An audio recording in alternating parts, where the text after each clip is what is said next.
ज्यादा जानकारी के लिए संवाददाता रितेश मिश्रा पटना से हमारे साथ जुड़ रहे हैं। रितेश, देखिए, जब से जातीय सर्वे की रिपोर्ट जारी की गई है, सार्वजनिक की गई है, तब से कई तरीके के आरोप भी लग रहे हैं। कुछ समाज नाराज चल रहा है नीतीश कुमार से, तो वहीं कई सारे आरोप भी लग रहे हैं और आरोप ऐसे कि आंकड़े गलत हैं, डेटा लीक हुआ है, तमाम ऐसे आरोप लग रहे हैं नीतीश कुमार पर। बिल्कुल, देखिए, सबसे बड़ी बात है कि अगर विरोधी दल यानी बीजेपी ये आरोप लगा रही है तो उसे राजनीति से जोड़कर देखा जा रहा है। लेकिन अब तो देखिए कि स्थिति इतनी विकट है कि अब सत्ताधारी दल के जो लोग हैं वही आरोप लगा रहे हैं। आम लोगों की भी नाराजगी है कि कई जगहों पर तो सर्वे करने टीम पहुंची ही नहीं।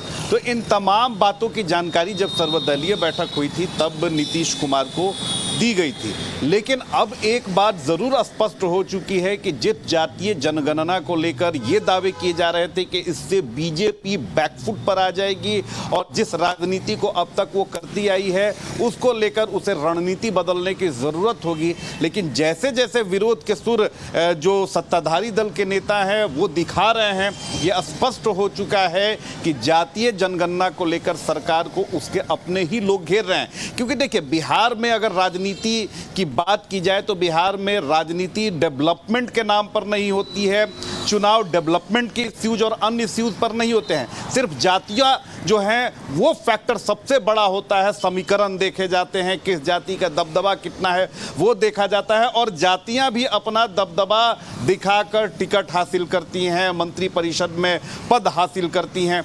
लेकिन जब से जातीय जनगणना की रिपोर्ट सार्वजनिक हुई है, जो जातीय संगठन हैं उनकी नाराजगी सामने आ रही है, क्योंकि कहीं ना कहीं बहुत सारी ऐसी जातियां हैं जिनकी संख्या जो है, जो पहले थी और अब है, उसमें काफ़ी कमी आ गई है। और जब संख्या कम होगी तो जाहिर सी बात है कि जिस दबदबे के साथ वो अपनी बात रखते थे, राजनीतिक दलों के साथ वो जिस तरह से निगोशिएशन करते थे टिकट को लेकर, चुनाव लड़ने को लेकर, अब उसमें कमी आ जाएगी। और वही काम कर रहे हैं सुनील कुमार पिंटू, क्योंकि सुनील कुमार पिंटू भले ही जेडीयू के नेता हैं, सांसद हैं, लेकिन उनका आधार क्या है? तो जिस जाति से वो आते हैं उसका आधार वो दिखाते थे कि मेरे पास इतने लोगों का वोट है, मैं इतना, मेरा दबदबा इतना है। तो ये सारी जो चीजें हैं ये सिर्फ एक इकलौते सुनील कुमार पिंटू की बात नहीं है। जो हमारे सोर्सेज हैं उनका कहना है कि आने वाले समय में ऐसे और भी अगर पूरे तरीके से देखा जाए तो कई लोग इस मुद्दे से, इस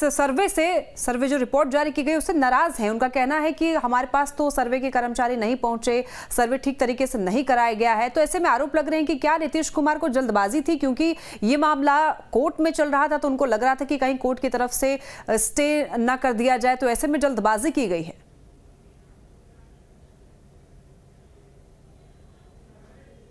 जातीय कास्ट सेंसस अगर किसी के फायदे के लिए होता या इसके दूरगामी कुछ परिणाम होते तब तो ये सारी चीजें बड़ी ही सटीक तौर पर चलती।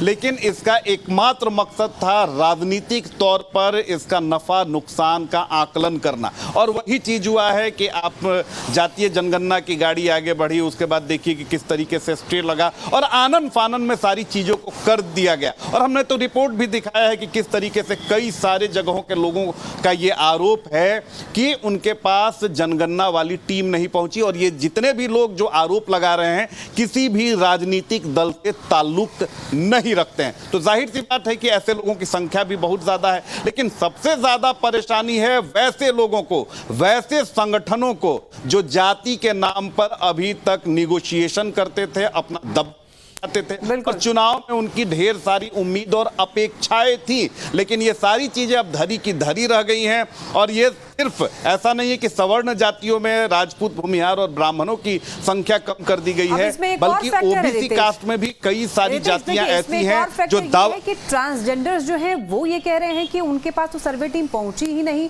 प्लस जो आंकड़ा दिखाया गया है वो गलत दिखाया गया। सबसे पहली बात तो वो किसी जाति के अंदर नहीं आते हैं। उसके बाद जो आंकड़ा दिखाया गया, सरकारी जो रिपोर्ट जारी की गई है ट्रांसजेंडर्स को लेकर, उसका कहना है कि वो गलत है, क्योंकि सरकारी आंकड़ा में 825 दिखाया गया और उनका कहना है कि केवल पटना की बात की जाए तो पटना में केवल 25 से 3000 ट्रांसजेंडर्स हैं। बिल्कुल बिल्कुल, और उनके आरोप बिल्कुल जायज हैं, क्योंकि अगर देखा जाए तो जातीय जनगणना के बाद मुझे कई सारे ट्रांसजेंडर्स जो हैं उनके कॉल आए हैं। तकरीबन 10 से 15 जो ट्रांसजेंडर्स हैं जिनके अलग अलग ग्रुप्स हैं, उन्होंने मुझे कॉल किया और उन्होंने शिकायत की है कि अगर पटना में ही देखें तो उनकी तादाद जो है वो हजारों में है। तो पूरे बिहार में आखिर आपने किस तरह से ये जातिगत जनगणना कर दिया कि हमारी संख्या इतनी कम कर आंकी गई है। और उनका तो आरोप यहाँ तक है कि जो टीम है उसने कोई संपर्क उनसे नहीं किया, और किस तरह से ये रिपोर्ट बनाई गई है ये समझ से परे है। तो जातीय जनगणना के रिपोर्ट भले ही सार्वजनिक कर दिए गए हैं, सर्वदलीय बैठक इस पर हो गई है, भले ही सरकार ये कह रही है, अपनी पीठ भी थपथपा रही है और ये कह रही है कि आरोप तो बीजेपी लगाएगी ही क्योंकि वो नहीं चाहती थी, लेकिन सरकार को भी पता है कि विरोध के सुर अब आम आदमी से लेकर अब उसी की पार्टी के लोग भी उठा रहे हैं। और आने वाले समय में जो ये विरोध के सुर हैं ये आने वाले समय में और बढ़ने वाले हैं, क्योंकि अलग अलग जो जातियां हैं अब जिसकी जितनी हिस्सेदारी उतनी उसकी भागीदारी होनी चाहिए, जिसकी जितनी संख्या उतनी उसकी भागीदारी, ये बातें सभी पार्टियों में अब धीरे धीरे घर करने लगी है। चाहे वो आरजेडी में आप जाएं, भले ही नेता खुलेआम तौर पर मीडिया के सामने बाइट देने में कतरा रहे हों, लेकिन ऑफ कैमरा वो अपनी पीड़ा हमसे साझा कर रहे हैं और ये सभी पार्टियां समझ रही हैं। और आने वाले दिनों में हो सकता है कि इसमें कुछ संशोधन हो या कुछ ऐसा किया जाए ताकि लोगों की नाराजगी जो है वो समय रहते दूर की जा सके। ठीक है रितेश, बहुत धन्यवाद आपका तमाम जानकारियों के लिए।